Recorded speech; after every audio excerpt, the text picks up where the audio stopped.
Lord of the Mysteries. Chapter 1392. Yesterday No More. In a room beside the Evernight Cathedral in the southern continent, East Balam, Leonard's consciousness returned to the real world. After a few seconds of silence, he picked up the cup of coffee that had turned cold and took a sip. The bitter taste filled his mouth, gradually waking his mind up. "Old man, what happened today?" Finally, Leonard couldn't help but ask. After a moment of silence, Pallas Zoroast replied wistfully, "Error has perished." Error. Leonard almost didn't realize which existence Old Man was referring to. In the next second, he couldn't hide his astonishment as he nearly forgot to whisper, "Amon?" This was a standard true god. Yes. Pallas Zoroast's voice sounded like he had aged considerably. To be precise, Amon's main body perished. Leonard wasn't in the mood to distinguish the subtle meaning behind Old Man's words. He asked in disbelief, "Why was there no sign of it?" He had witnessed the phenomena before and after the god of combat died. He knew that it was a change that would affect the entire world and bring about many terrifying monsters and dangerous regions. And just now, the only two abnormalities were the doors and windows suddenly closing, and him seemingly forgetting something. In reality, the latter wasn't strange at all. Most people would encounter something similar during their daily lives. Pallas Zoroast's tone sank. He should have perished in Sapphira Castle. Sapphira Castle? Leonard was shocked. The venue of the gathering he had just attended was inside Sapphira Castle. A war between gods has just erupted there. Amon actually infiltrated Sapphira Castle? Amidst Leonard's thoughts, his expression gradually turned solemn. "Old man, Mr. Fool was injured because of this and had no choice but to enter a state of slumber? Is he about to enter a state of slumber?" Pallas Zoroast asked in return. He didn't seem to be too surprised about this. Leonard tersely acknowledged. "The reason he summoned us today was because of this matter." Pallas Zoroast fell silent for a few seconds before saying, "His choice to enter a state of slumber is indeed related to the previous battle of gods and Amon's infiltration, but it's not because of injuries, but because of corruption." "Corruption?" Leonard blurted out in surprise. Even at Mr. Fool's level, irreversible corruption can still be encountered by him? Pallas Zoroast regained his previous poignant tone. "Everything has godhood. By relying on godhood to become a powerhouse, one can never escape the shackles of godhood. On this point, it's the same for you and me. Likewise for the fool. Perhaps he shouldn't be called the fool anymore. He is equivalent to half a Lord of the Mysteries." Lord of the Mysteries. Regarding the problem of the mental imprint in a beyonder characteristic, Leonard indeed had a deeper understanding of it than demigods at his level. However, he still had several holes in the knowledge on this matter. Even though he had heard Old Man mention the term, Lord of the Mysteries, he didn't understand what it meant. However, at present, he could confirm that Mr. Fool's level had transcended sequence 0 according to Mr. Fool's words during the gathering, and what Old Man had just said. His strength was enough to kill a true god. Leonard cleverly didn't probe further. He changed the topic in a deep voice. "Old man, why is Klein sleeping as well? Are you able to wake him up as soon as possible?" Pallas Zoroast's tone was somewhat odd. "How could an old and weak angel like me know about matters at the level of gods? As for the awakening, even the fool has no better solution, much less me?" Leonard remained silent for a moment. He picked up his coffee cup and took another sip.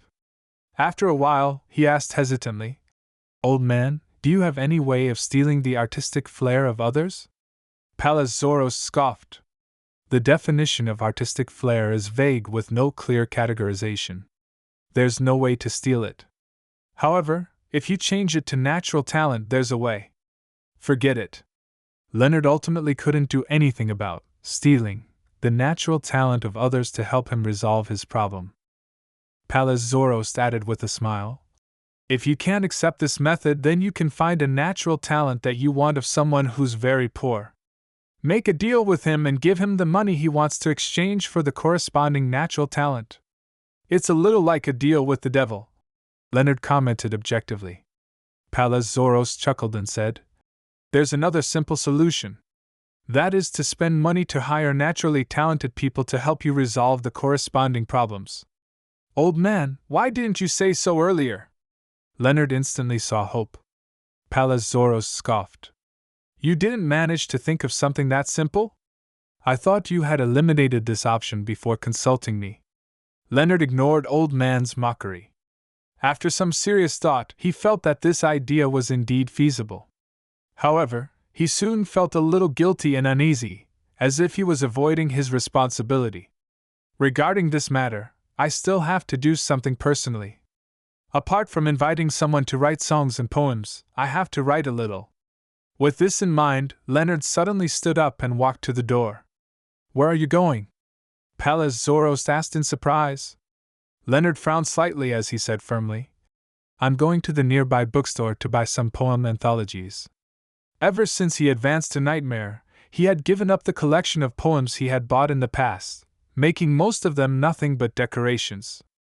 When he became a spirit warlock, he began to collect poem anthologies that were suitable for some spirits to read, allowing him to chant the appropriate parts in a battle to create beyonder effects that worked in concert with him. Therefore, when he came to the southern continent, he didn't bring a single poem anthology book. He only remembered a few of those that he often used in the past. I never expected that, after becoming a high-ranking deacon, I would need to read poem anthologies again. Leonard sighed inwardly as his steps became firmer.